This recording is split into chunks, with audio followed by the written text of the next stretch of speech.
These birds are almost extinct, a radical idea could save them.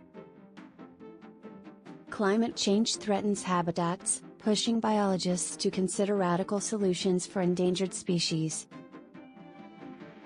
In Kansas, a unique initiative aims to relocate rare tropical birds to new environments for survival.